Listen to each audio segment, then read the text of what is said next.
Gaur, ez dut deskribapen bideorik egingo, gaur aplikazio bat erakutsi nahi dizuet. Ongi etorri Queernausun eretzokora.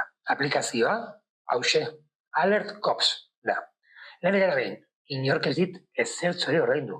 Hau da, nik aurkitu nuen aplikazio hau, eta nik uste guztiok izan behar dugula aplikazio hau. Oso ona data. Bigarren, deskribapenean, eizteko estekak izango dituzue. Doainik da. Musutruk ez da ezertzore ordaindu behar. Eta hirugarren, zertan datza.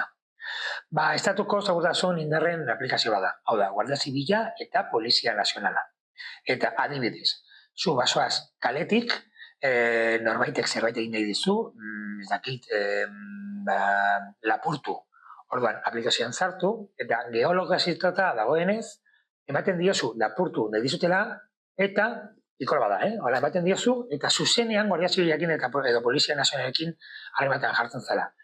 Geolokalizatuta zaudenez, badakiten non zauden, orduan zure bila datoz.